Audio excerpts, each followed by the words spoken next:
Absolutely, I am ready to go. Okay, so welcome everybody to today's webinar from the eLearning Network. Great to see lots of people attending from all over the place. Yes, people in Worthing, etc. So today's session, I'm delighted to say, is being presented by Jane Daly from Towards Maturity. Jane has filled the empty seat of Laura, who's moved on. So interesting times at Towards Maturity for you, Jane. I'm not going to say any more. I'll let you introduce yourself and I will hand over to you now and switch off my video. Great, thank you, Joan, and hello to everybody. I can see you all over the place, which is wonderful. Somebody from Spain, so very happy. I will turn off my video in a minute. I'm in Marlow in Buckinghamshire. As you can see behind me, the weather's beautiful. But I'm delighted to talk to you all today about why learning about learning matters. And as Joan said, I've got the privilege of being Chief Insight Officer at Towards Maturity and carrying on the incredible work that Laura Overton and Dr. Jenny Dixon and the team have set up over the last 15 years. So let's get going. But keep that chat coming as we go through, and we definitely want this session to be interactive. But I'm going to turn the video off for now to make sure we do not have any issues. So let's get going. I mentioned a little bit about me. If you would like to keep in contact with me, my details are on the screen. I'm very lucky to be part of Towards Maturity. We are strategists and analysts in the world of evidence-based learning and development. We have been sharing incredible learning evidence around learning for the last 15 years, and I'm sure a number of you have interacted with this incredible research that we bring to the market, mainly thanks to the amazing partnerships we have with our networks, including our incredible ambassadors.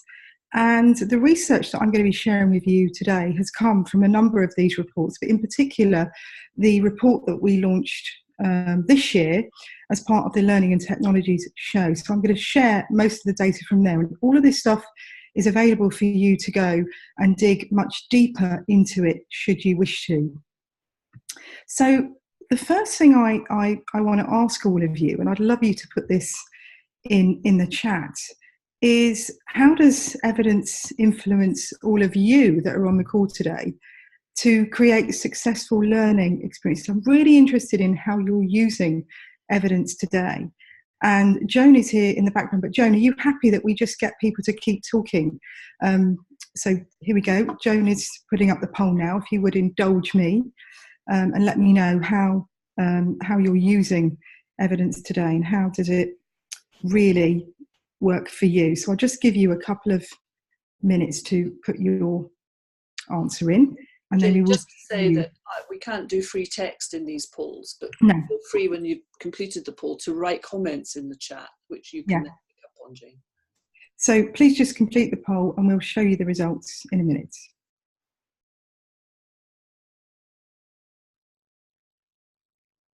So Joan, let me know when we are ready to share the results.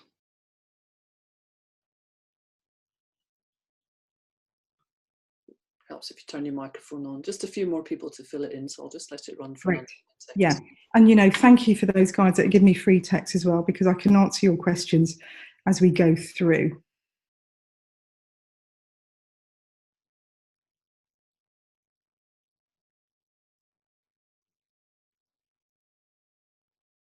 Well, nobody said never yet, so that's good. That's really good, and I'm seeing some really good stuff coming through. Okay, let me show you the results now. Wonderful. So thank you so much. But it's pretty typical what we are seeing here, and I'm really pleased to see, as Joan said, that everybody is saying never. Now, the reality is, why is evidence important? Well, it's important because it allows us to make more informed decisions. Sadly, a lot of investments today in learning and development are being made without any evidence-backed information. And that's a real risk for us. And I'm going to show you why and what we see in the data. Because Towards Maturity, we've been tracking stuff for a long time, and that makes our data very special because it makes it credible, reliable, and trustworthy. Like many industries today, our industry is subject to fake news, and we have to be really careful about that. And we have to really think about how we should use evidence.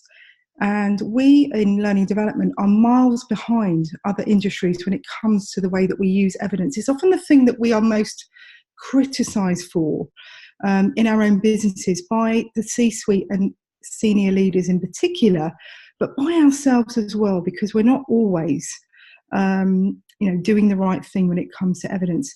To be honest with you, it's not a skill that we've grown up with, so we do have to get better at this.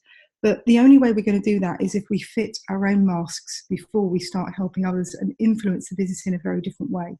So let me share some more stuff around evidence. We work with a number of people around evidence-based practice, but this quote from Rob Breener is really important. Now, Rob is a professor of organisational psychology at the University of Queen Mary, and he's also part of the board of the Centre for Evidence-Based Management. And they have in their most incredible free resources for you to look at and how you can just start in this area. And it's all about, using the best available evidence to make more informed decisions. Like anything, it's not just about the evidence alone, it's about using your experience as well. But evidence can make a big difference. And I'm going to show you that in the data a bit later. The other thing around evidence is that without data, it's just another person's opinion. And I'm sure I will raise a few smiles from some of you if I could see you all, is that everybody is an L&D expert. Now, there are some really good things around that, and there are some really good things that are not so good around it that we have to be aware of. But without data, you're just another person with an opinion. And that is how we need to think about it. And I love this quote from the great Dunning, which was a long time ago, but it is really poignant today. Now, we at Towards Maturity are very lucky. As far as we are aware, we have the largest data lake in the world with evidence that we've pulled together from many, many sources. But we always work in partnership, and we actually stress test our own data.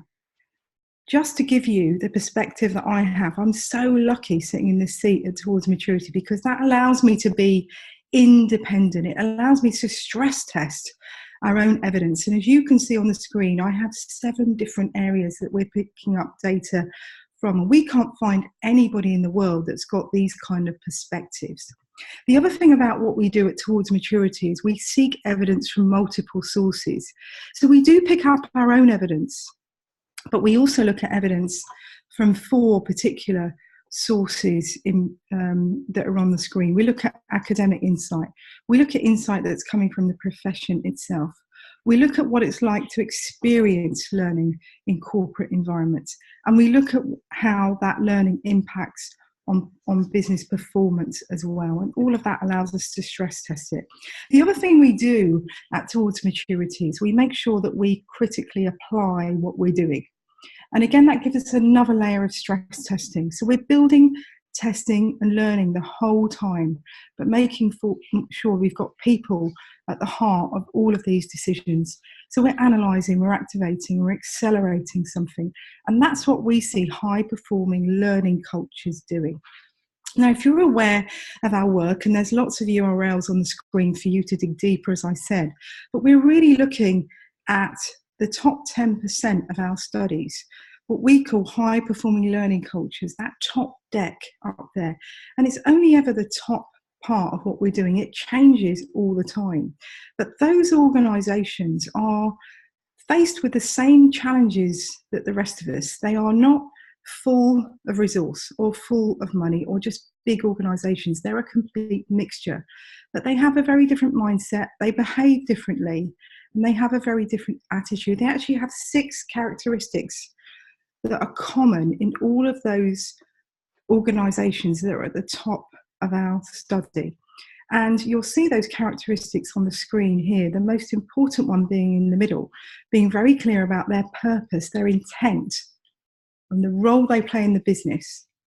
And that sounds as if, well, of course everybody knows what L&D does. But actually, we've been asking that question, and there is a lot of confusion, particularly as the world of work and working has changed as to what is the purpose today of L&D. And that could be different in different organisations depending what the business priorities are. Lots more information on the URL on the screen. The other thing about these organisations is they can prove the real impact they have on bottom line performance, particularly in 4 areas which are the most critical indicators in business: growth, transformation, productivity, and profitability. And these organisations show at least 9 times more impact from the work that they do. And I'm going to talk to you about why now. Thank you so much for the text that's coming in. I am going to pick these up, and I'm picking up this stuff all the time. Now, data is like oil. And what I would urge you to do is just keep stress testing it. We refine it with the work that we do. So what you're seeing on the screen at the moment is that it's all about creating that evidence-based culture. It's often called a data-driven culture. So we know that the business of people, the business of learning is by far behind areas like finance, marketing, even IT within business. But it's really important that we start to catch up now. And the great thing about being behind is we can learn from everybody else's mistakes. And that's what we do at Towards Maturity.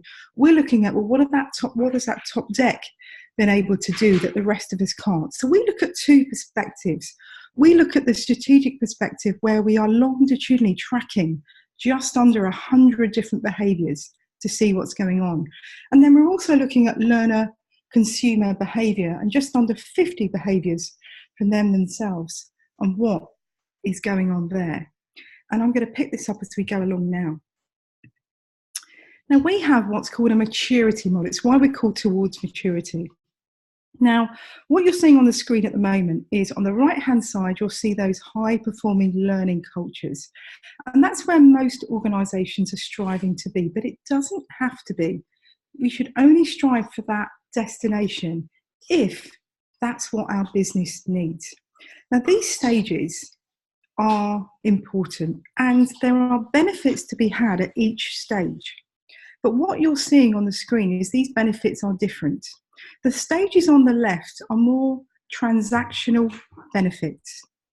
They are things that you would expect typically and traditionally from L&D. If that's what your business requires, that is fine.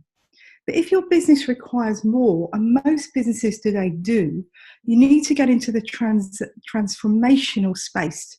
And that requires changes in mindsets, behaviours, and different things going on. And whether we like it or not, we all have DNAs and cultures already going on in our organisations that we have to work within. And a lot of you have made comments around that as to how do we influence leaders. And I am going to pick this up with you and show you what these high-performing learning organisations have been doing to do just that. Now, we have organisations that are at completely different stages. And what you see here on screen is a series of S-curves. And it's really important to understand that it's not a straight line just to go from stage 1 to stage 4. There's some very different things that we need to be doing to move on if that's where we want to go.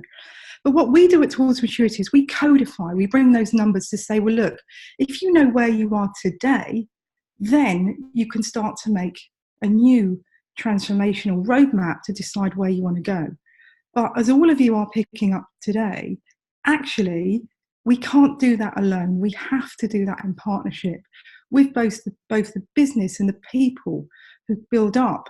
A culture is not made up of hard things. Culture is made up of people and their attitude and their mindset and their behaviours.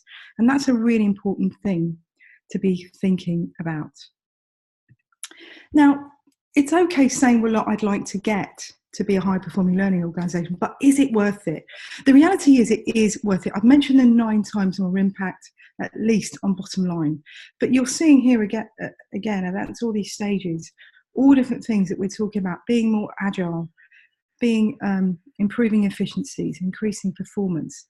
But on top of all of these hard measures, there are many, many other measures as well. Because learning is a behaviour, we get all sorts of other incredible, amazing benefits too. And they're mainly on individuals, teams and functions, on people themselves. Because learning is a behaviour, you get impact on people's motivation, high levels of engagement. They're more resilient. They tend to be more creative and innovative, more curious, actually just happier to be at work. But it's also frustrating. We are seeing, particularly this year, more than ever, that the data is showing that we are going backwards in a number of areas that you can see on the screen. And we're digging really deeply into that. And that's why I'm talking to you guys about learning itself today. So let's get into some of that. Sorry, I've moved on too quickly. Now, in the stages, as I said to you, there's different types of benefits. But in stage 1 and 2, as I mentioned to you, these are transactional benefits. You can see on the right there some particular things and the roles people play. As I'm going through these, you'll start to see some of these benefits on the right, and they're all in the reports if you want to dig deeper. But one of the things that I wanted to talk to you about, now a lot of you have picked up on leaders and managers, and there's different requirements that are needed from these guys at every stage. So if we want to play at stage 3, what we need is managers to be committed to on-the-job learning, not just say they are, but behave in that way, and make sure this is embedded in everything they do. But we need to coach and guide them to do that. That stuff is not just going to happen just because we want it to, or we create a values framework or put it on a wall. And that's a really important point. We have to do things very differently to set them up for success. And that will include listening to them and putting them into the process as to how we move forward. And data can really help them do that. We also need different things from individuals themselves. And from the learner themselves, we need to set them up for success. Now, when I'm talking about learning, I'm talking about, of course, people that are in learning mode. But their involvement needs to be much different. So if we want to play in stage 3, we do need to make sure they have a voice. And high-performing learning cultures do this. So let me share some of this data with you. Now, you guys have already answered this one for me because we did it a bit earlier.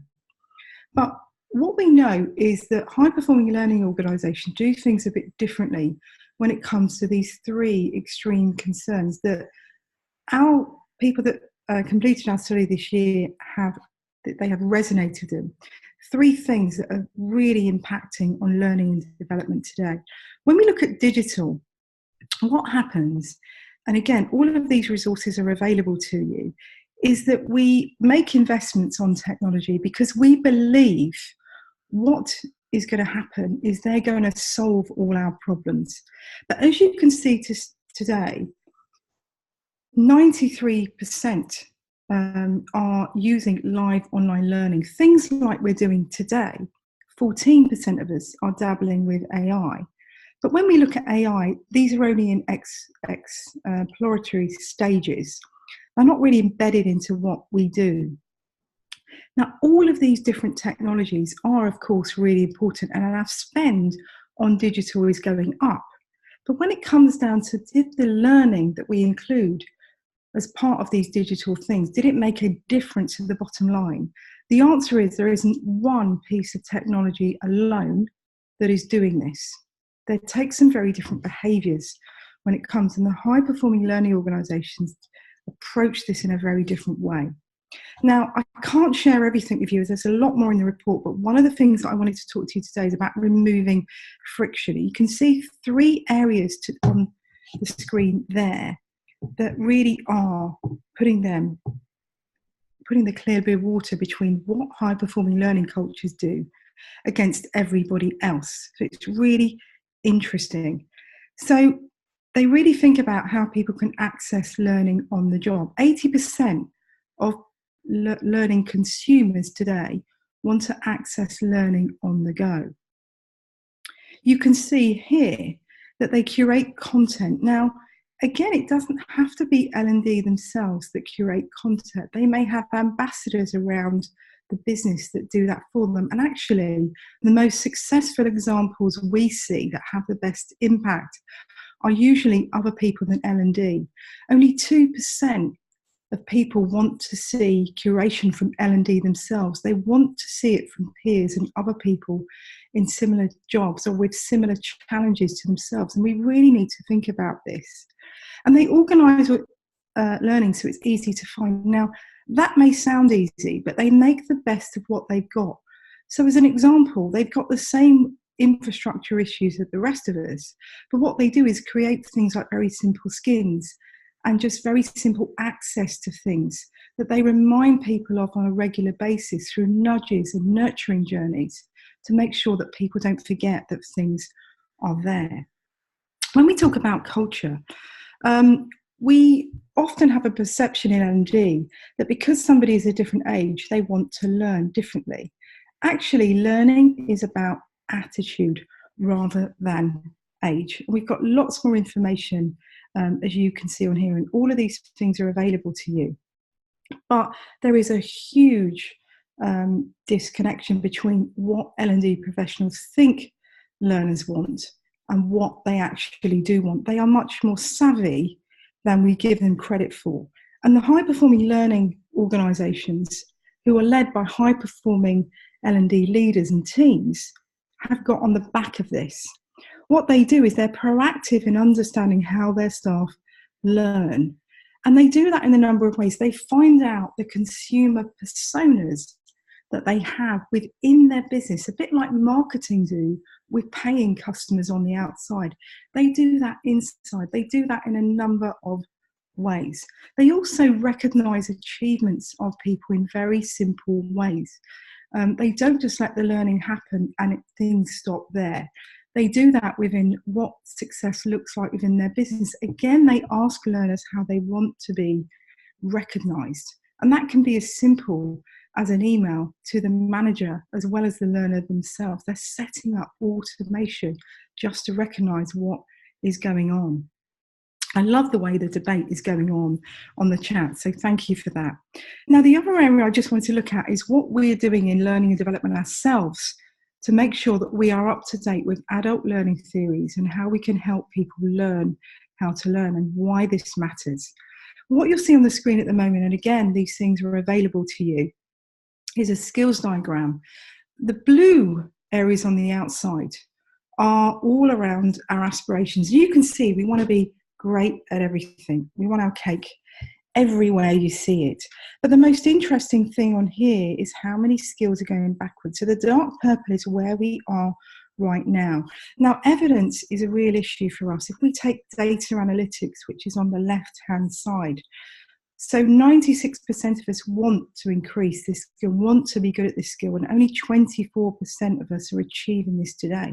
But that has gone backwards significantly from a year ago. And in fact, that is a very different picture to where high-performing learning cultures are going. They have actually gone up by a third in their level of skill, where the rest of us have gone backwards. We take areas like performance consulting, making sure we're doing a performance needs assessment rather than a training needs assessment. Now, it's okay to use that word learner or learning in our own community, but that wouldn't work in business. We need to think about using the word performance more, and that is really important so people listen to our expertise and how we can really work and help people find that friction and add value to where we can unlock some of these challenges, which is really interesting. Now, those high-performing learning cultures are very much bringing the outside in when it comes to thinking about their own skills. I mentioned a couple of areas like performance consulting and data analytics, but they're also benchmarking benchmarking significantly more and thinking about what's going on outside, because we can't just look internally anymore, and that's really important. Now, I mentioned about analytics here, and just look at the difference with high-performing learning cultures. So they're using learning analytics to improve the service they deliver. They're really getting under the skin. They're not perfect, as you can see, but significantly higher levels of the use of analytics within what they do. And the other thing is using performance data. Again, the figures speak for themselves on screen. These are not things that are rocket science, but we can't ignore this data anymore. It's one of the most prolific reasons that we are losing the traction that we already have as L&D professionals in business today. And we're facing some unprecedented challenges that we've never faced before, such as organisations are moving to be more skills-based rather than jobs-based, but we don't have any easy and convenient ways to measure this and show the difference.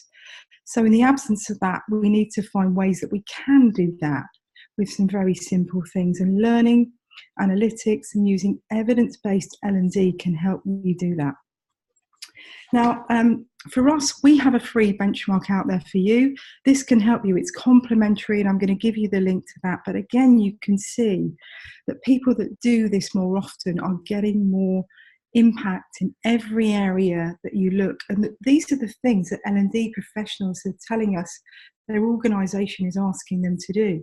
So if you want to be more agile, use this free resource.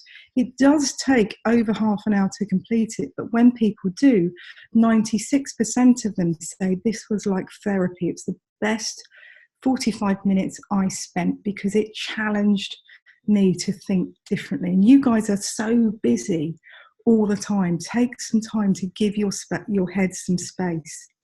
Now, I want to get back to really thinking about learning again. Now, only 1 in 6 learning professionals have the skills to analyse data.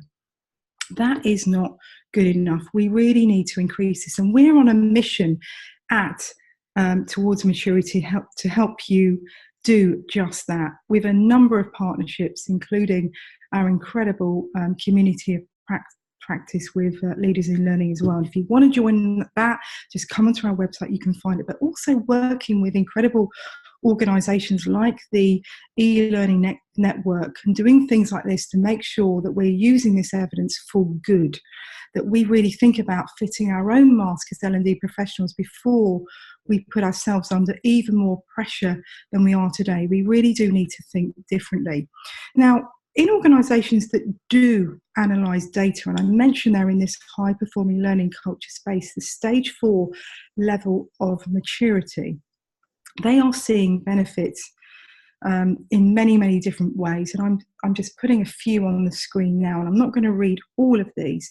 But if we look at just about improving the quality, so if we think about speed to capability, quality of capability, you can see here they're not perfect, but they are getting a lot more traction. That 57% of them are getting more traction against 40% of the rest. They're achieving a greater consistency around the learning experience itself. And that is something that our consumers of learning are telling us, that it's often not a great experience, a holistic experience, and they're getting much more traction. They're reducing operational costs. They're improving the application of learning. Now, without reflection and application, something isn't learning. It's often just another area of picking up knowledge. But we can't make people learn, only they can do that themselves. So we've really got to think about what we're doing and increasing the volume of learning as well. Not just putting more content out there, making sure that the quality is there as well. We're forgetting some of these things that we need to be as experts. What is interesting here as well is that these are the kind of behaviours that they're focusing on that are very different to the rest of us.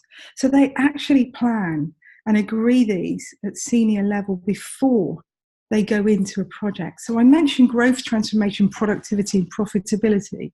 If I take productivity alone, and I ask the question today, and I ask this pretty much every day when I'm talking to L&D professionals and senior leaders, what are your productivity rates and how is learning impact on them? It's very rare that people can answer me. High-performing learning cultures can. People in those organisations are aware, not of all of them, but just their top critical areas that need to be improved. Start somewhere and the business will then take this and run with it. These are really important things that you need to think about doing. The other thing is about providing individuals with a choice to access learning. Let's come back to this word consumer of learning. People are really choosy. Outside of work, they can press a button on their phone and get access to all sorts of incredible things. Yet when they go inside an organisation, and we know this because we're scanning organisations and the people in their organisations all the time, we're analysing their data to find out what their consumers of learning are saying, is that they're saying that actually once they go inside an organisation, it seems that the organisation, without even knowing it, puts as many barriers up as possible so they can't even find what they need to quickly and in a convenient way. So we need to understand that friction and try and remove it. They also know what technology can do. And again, they're not overly relying on it. They're using technology for what it is, but putting that person first and saying, okay, well, what is the best we can do with what we've got? Rather than saying, right, well, the technology's there. If you want to use it, it's up to you. They're trying to remove that friction where they can. And they also make sure their own staff are as confident as they can be, and they're not allowing things to slip like some of the rest of us are. The other thing is in this year's report, the number one theme was L&D professionals feeling that they cannot keep up with the pace of change and complexity that is required of them today. What they told us is their number one thing is they're feeling overwhelmed and under-equipped, and this is an extreme barrier to them themselves. So for them, what they've been doing is using evidence to help them move things on. They're giving themselves the time to think, the space for them to learn themselves. Now, again, when I ask L&D professionals, show me your L&D development plan, it's very rarely something they can put their finger on today as a team. And then I say to them, great, if you have one, how does this align with what your most critical business priorities are? And that's often disconnected. So they're not doing what they're trying to do for the rest of the business in their own patch. And I want to talk a little bit about neuroscience in today's session. And what's really interesting is that neuroscience isn't quite ready to give us everything we need. But in the last a couple of years, or 3 years in particular, there have been some new things that have gone out to the market that I just want to share what we've been looking at towards maturity today. It's a big study that we have got going on at the moment. And if you haven't looked at heutagogy, I would urge you guys to go and have a look at the research around it. Let me know if you've heard of that word, but I'm going to talk a bit about that now. Now, we talk a lot about changing habits in the workplace, so not biting off more that you can chew. Culture is about different habits. What are those habits that are going on that move us on for good? And we've got lots of information in another report there on screen. Now, if you guys haven't heard of learner maturity, here's what this is all about. So adult learning theories here in a very quick snapshot. If you've got over to the left, a less mature position, which is pedagogy. But over to the right, you've got heutagogy, which is all about self-directed learning. There's lots of academic and empirical research programs going on at the moment around this. But we are being asked as professionals to move to this space. And I think it's really important that we make sure that, again, we fit our own masks before helping everybody else. And what we see is that even though high-performing learning cultures may not even be aware of this language, which quite frankly is irrelevant, what they are aware of, okay, it isn't just going to happen if we say, right, we now want everybody to be self-directed. They really go, well, let's be really clear, what does that mean? And how would we know if we were on the road to get there? And once they define that, they then work in partnership with the business to do that. And that sounds easier said than done, as you know. But just a bit more about heutagogy here. So we say that it's self-determined learning. And it's all about, coming back to this, that we cannot make people learn. Only they can do that for themselves. So you've got to remember it's a behaviour. Now, you can train someone just to remember something for 5 minutes, but they will forget. As humans, we are built to forget.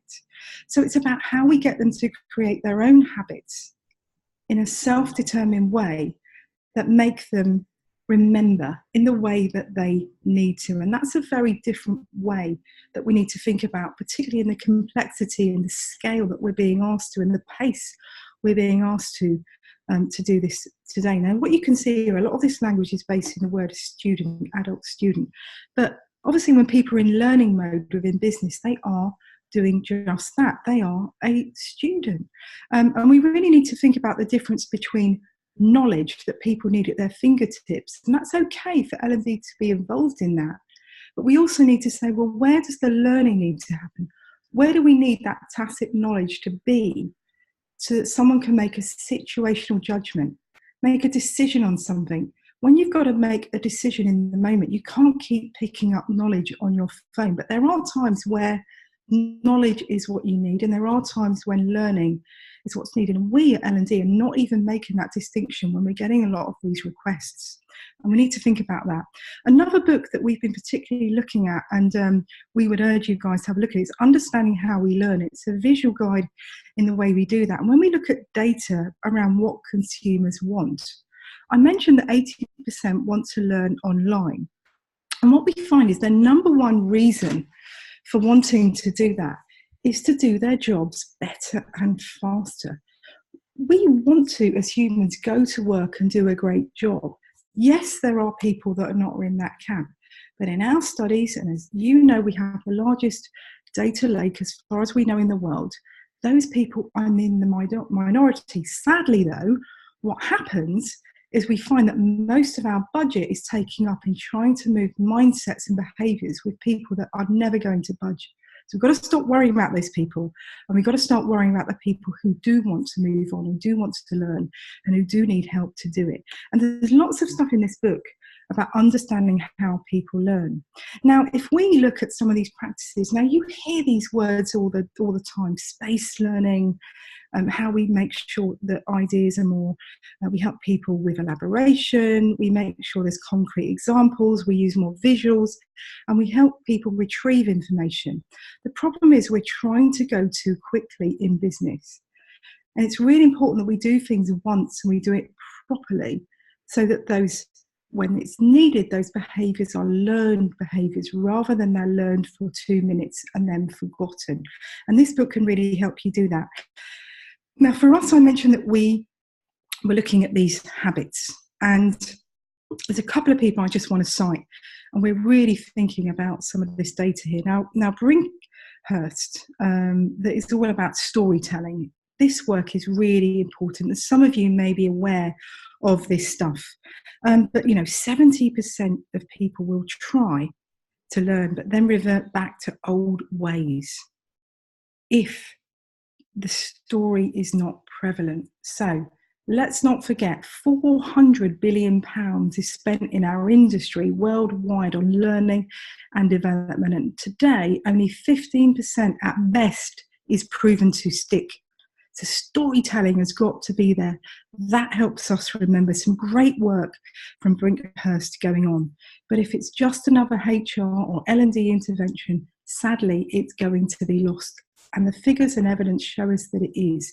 We've really got to get under the skin of these adult learning theories and think about how we make sure these are embedded in everything we do, whether that's online, offline, blended, etc. To be honest, there isn't one thing on its own that is working today. It has to be the learning experience in entirety, and how we move from the person who's involved in that taking responsibility for their own learning, because only they can do that. Whatever we do, whatever stick, whatever carrot we put in place, only they can make that happen long term. And we need to remind them and leaders and managers of this fact. The other one is Ebbinghaus and the forgetting curve. There's a lot of research on this, but it's research recently as part of the heutagogy agenda, because as humans, we are built to forget. for our own survival. So the only way we remember is to create these little nudges and habits. Think about how many times you yourself even forget somebody's name that you meet when you're standing in front of them, because you're thinking, oh my goodness, what did they tell me their name? When you remember it, it tends to be because it's a name you're used to, or they remind you of something. You've created a visual picture in your mind. You've created an emotional connection so that you can remember. We need to create those same things, those same cognitive changes, and help people to do that. And some of this research is great in able to do that. Now, high-performing learning cultures are great at these habits, and they're much more successful than the rest of us, and we can learn from that. 3 times more likely to help people successfully apply learning than others, and 3 times more likely to encourage reflection than others. Reflection creates space in the brain for people to learn. So, look, I'm just about getting ready to see whether you have any other questions, but my last question for you guys was about how this evidence will influence your approach to learning. So you can let me know how this will influence you. But I really do hope that you will go yourself and look deeper into adult learning theories, and particularly heutagogy, which we are finding fascinating. Some incredible evidence out there, and we are getting it so wrong, but not smarter. So please fill out this poll for me. Thank you, Jane. I've launched it now. And same again, please feel free to add free text comments into the chat field. Jane, there has been a huge amount of chat. I know, it's incredible. Just for information, what I've been doing, where people have been sharing links helpfully, I've also put those onto Twitter under the hashtag eLN event. So if people haven't copied them down, because when you see the recording back, you don't get to see the chat with it. So hopefully that'll be useful for people. I think all very helpful comments. Definitely, and I've been really trying to, when I'm seeing some bits and pieces, I've been trying to weave those in. So I hopefully have picked up as many as I can as part of my session. But please submit your answer to let me know how you're going to use this new evidence that you've been interacting with today to change the way you think about learning how to learn. What do you think about the question from Nadir, which is, does it take long to build sustainable habit? It's interesting, but again, the work that's out there is, it depends what type of habit it is and how far away you are from it today.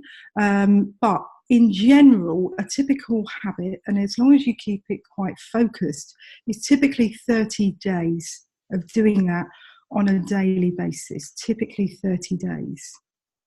Right. I suppose it's not just about time though, is it? It's all the other stuff like intrinsic and extrinsic motivation, reward, etc. Yeah, I mean, it's the reason, think about all of us, typically in January, we're on another health plan.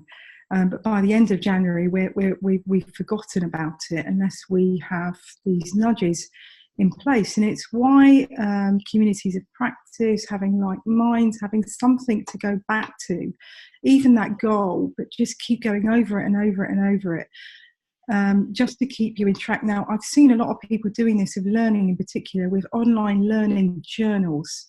That is an area that I've seen is working really well. And we see apprentices doing this all the time because they have to be measured on it. But the incredible difference it's making to them is something that is becoming a lifelong habit. But journaling is a huge trend that is going on across the world at the moment. Some very exciting things to do. So, Joan, how are we getting on with the poll? Yeah, we've got 69% of people voted, so I can close it now and share the results. It's quite interesting. So let's have a look.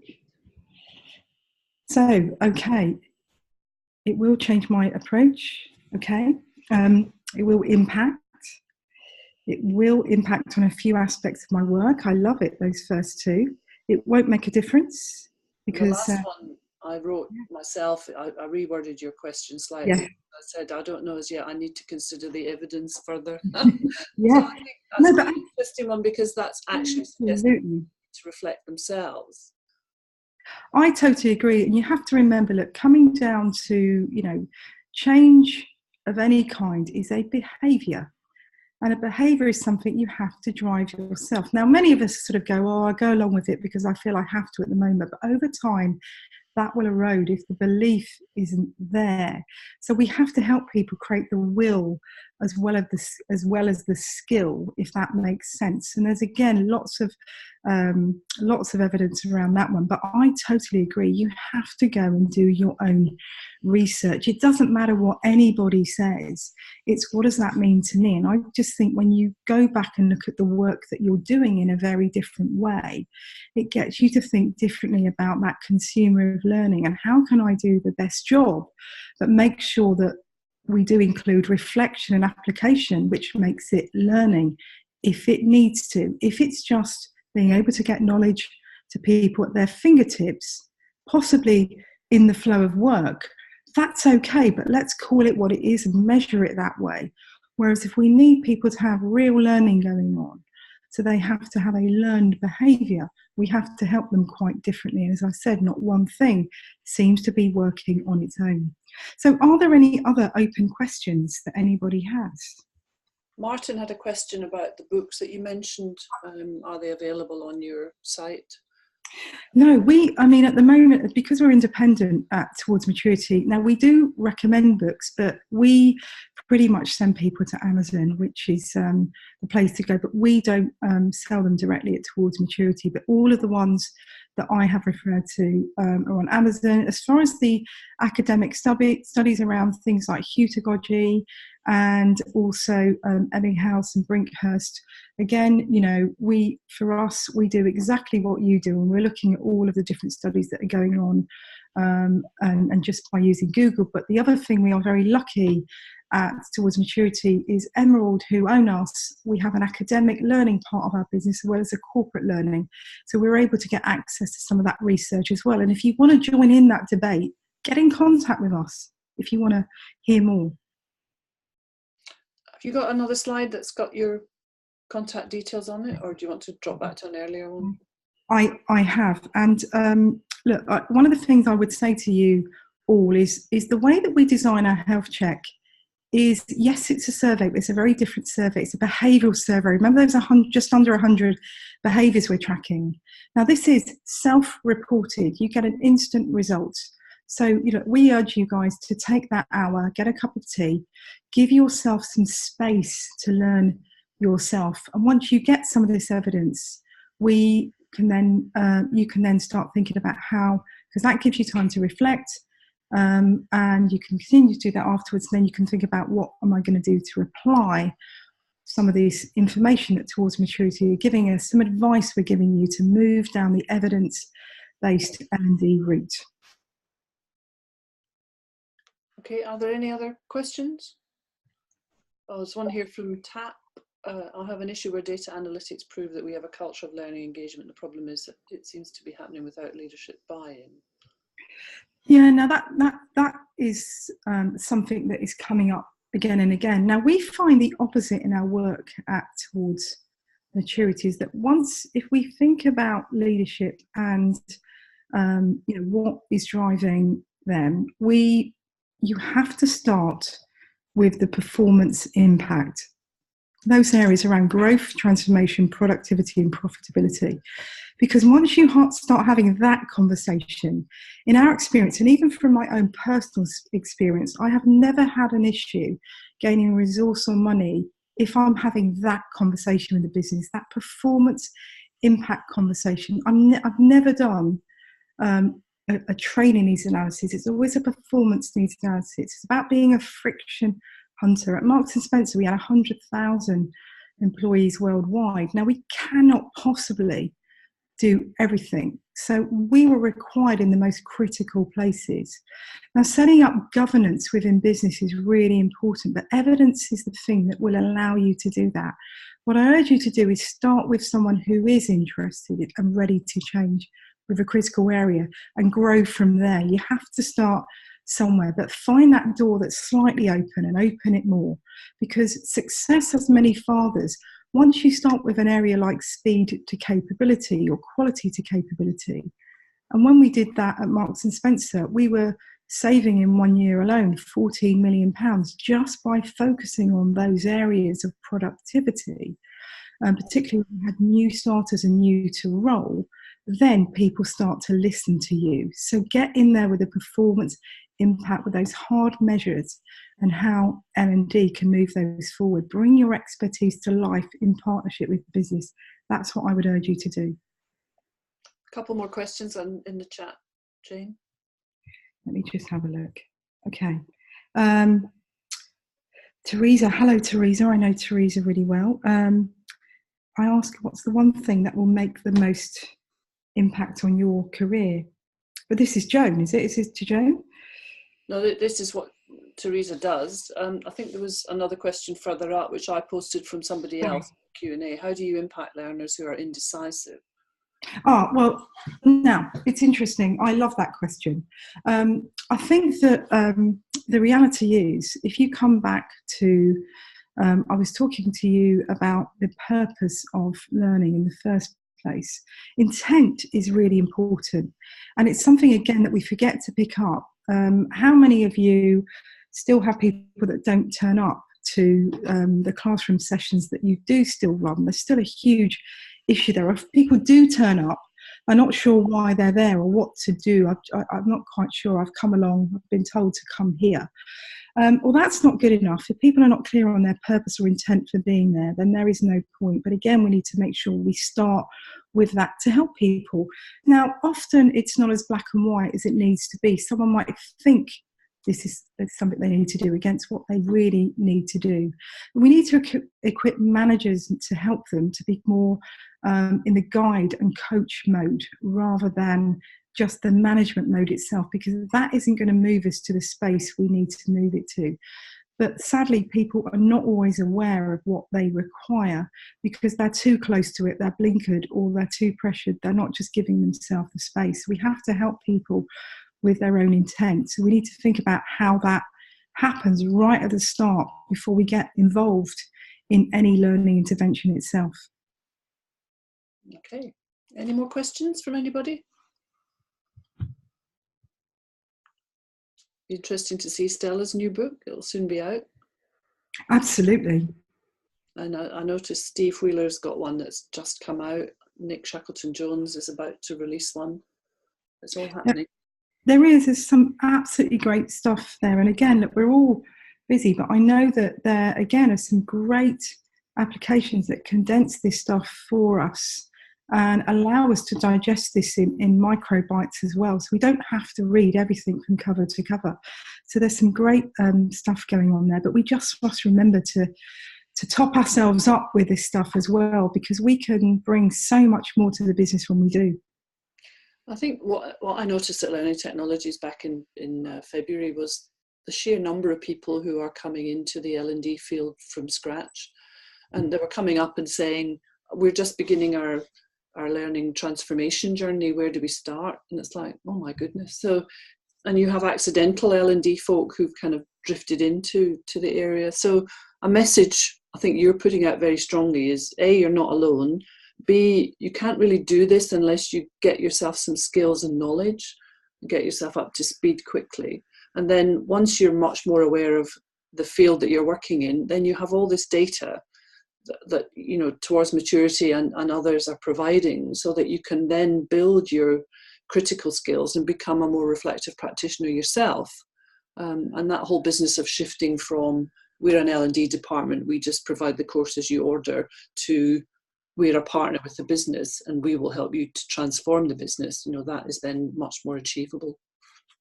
Absolutely, Joan. I think you've summarised really nicely. It's the reason that we track the high-performing learning cultures who are led by those, you know, high-performing leaders and teams, because they've done all the hard work for us. So, as I say, they've got all the same challenges, all the same issues, the same resource issues, the same budget issues, the same pressures, but they've managed to get that cut through that the rest of us haven't. And, you know, as I said, when it comes to the learners, there are those as well. So it's great to look at where are those people within our organisation? Where are those people with higher levels of LQ or learning quotients, as they're called? There is an LQ like there's an SQ and an EQ and an IQ. Where are they, and how have they managed to do it around here when the rest of us are still finding those challenges? And you as learning professionals need to find out where they are, because they're the people you need to get as your champions and curating and talking and being involved in the process, because they love it and they're good at it naturally. So I totally agree. Utilise what surrounds us. Often as L&D, we put so much on our own shoulders and we forget to think differently these days, and we've got to start letting go in order to partner in a very different way and think differently. And a great message from Pierce as well, saying there are lots of people in there who are far better at data wrangling than we are. So find them and befriend them. Now, thank you, Jane. Have you got any more slides, or shall I take back control?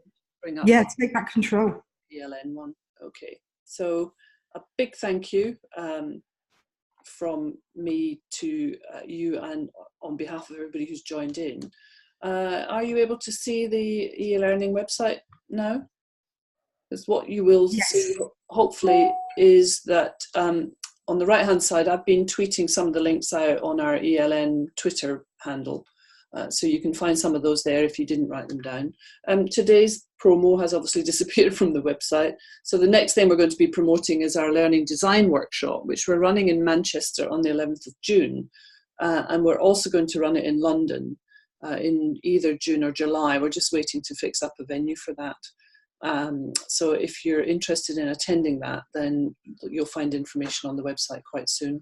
And just one other thing, it looks like our annual conference in November is going to be either the 20th or 21st of November. So if people are interested in that, then you know, that would be something, a date to pencil in the diary. So we're getting some feedback from various people, just reiterating that this has been a really useful hour. So thank you again, everybody. And I'll just leave you a minute to add any more thanks, but otherwise I'm going to say thank you, everybody. And we hope to see you again at our webinar next month, which again we'll promote quite soon. Okay. Thank you, everybody. Bye.